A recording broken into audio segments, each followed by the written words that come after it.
Ma'am first of all welcome to INS. Thank you so much for having me. सबसे पहले आपसे जान जाएंगे, बेगम ऑफ क्राइम एक इंटेंस क्राइम ड्रामा लग रहा है, तो जब आपने पहली बार स्क्रिप्ट सुनी तो ऐसा क्या था जो आपको लगा कि ये प्रोजेक्ट ऑडियंस को स्ट्रांगली कनेक्ट करेगा? आई थिंक जो the word Begum of crime, Begum word he I think बहुत स्ट्राइकिंग है, बहुत ही इंटरेस्टिंग है। बेगम उर्दू में बोला जाता है और बेगम का मतलब क्वीन होता है, तो आई थिंक बहुत ही वुमेन ओरिएंटेड सब्जेक्ट है और आई थिंक वही चीज़ मुझे बहुत ही अच्छी लगी and I said yes to it. आपका कैरेक्टर है इस शो में, वो इमोशनली और साइकोलॉजिकली कितना कॉम्प्लेक्स है, और उस कैरेक्टर को प्रिपेयर करने के लिए आपने किस तरह की रिसर्च या preparation? I think emotionally, psychologically और मेंटली, फिजिकली ये कैरेक्टर में वो हर चीज़ है। इमोशनली मैं इसलिए बोल रही हूँ क्योंकि उसके भी इमोशंस होते हैं, उसे कुछ करना कुछ और होता है and she become something. Mentally because she is very strong. Physical yes, show में ऐसे सीन्स आए हैं जहाँ पे उसने फिजिकल चीज़ें, मतलब not in terms of that, but she used her body against all odds. Crime based stories में कैरेक्टर्स अक्सर ग्रे शेड में होते हैं, तो आपको क्या लगता है कि ऑडियंस आजकल परफेक्ट हीरोज से ज़्यादा फ्लॉड कैरेक्टर्स की रिलेट करती है? फ्लॉड कैरेक्टर तो नहीं बोलूँगी, but grey character of course, एक हर किसी का एक ब्लैक और वाइट होता है, बट वो जो बीच का कलर जिसे हम ग्रे बोलते हैं, आई थिंक वो शेड बहुत ही डिफ़िकल्ट होता है। बट आई थिंक इस सीरीज़ में वो इतनी भी ग्रे नहीं है, बट आई थिंक उसके हालात उसे ग्रे बनाते हैं।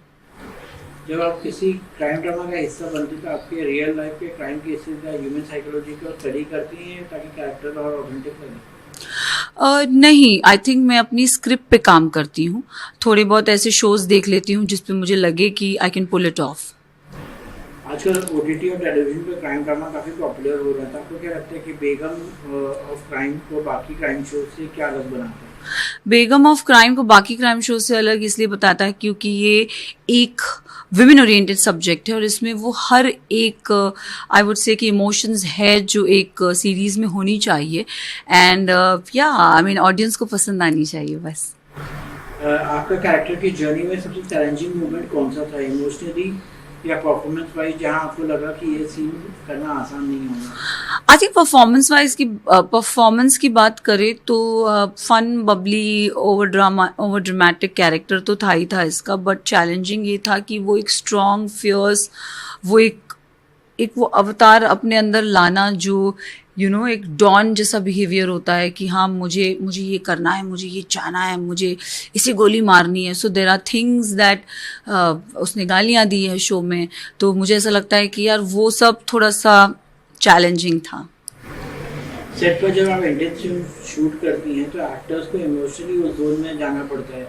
शूट के बाद आपने कैसे अपने नॉर्मल जोन में आने की, मतलब कि कैसा रहा नॉर्मल जोन में? आई थिंक नॉर्मल जोन या कैरेक्टर जोन ऐसा नहीं होता, but I think when the word says action, I think हम उस कैरेक्टर में आ जाते हैं और जब पैकअप हो जाता है तो we get back to a normal thing. So I think वो बहुत ही इंटरेस्टिंग, वो एक जो कॉन्सेप्ट होता है एक एक्टर की लाइफ में, जब आप एक्शन वर्ड सुनते हो और जब पैकअप वर्ड सुनते हो, तो पैकअप इज द वर्ड जब आप अपनी नॉर्मल लाइफ में वापस आ जाते हो। So when I am on set and when I hear the word action, I am into my character. Industry में आजकल एक नया ट्रेंड देखने को मिल रहा है जहाँ social media influencer acting space में एंटर कर रहे हैं, तो आपको क्या लगता है कि ये हेल्दी कॉम्पिटिशन है या कभी कभी उन यंग आर्टिस्ट के लिए चैलेंजिंग हो जाता है जो सालों से स्ट्रगल कर रहे हैं? सी, स्ट्रगल हर किसी की लाइफ में होता है। आई वुड से स्ट्रगल हर किसी की लाइफ में होता है, whether you are a 0% or to a I would say 100%. Struggle हर किसी की लाइफ में होता है। Talent is what defines each of us. I think आप कोई भी प्लेटफॉर्म से आते हो, इट डजेंट मैटर, अगर आप में वो टैलेंट है तो वाई नॉट। अच्छा, शो के बाद हाँ, आपके को एक्टर्स से मतलब कि कैसे था आप लोग का बॉन्डिंग?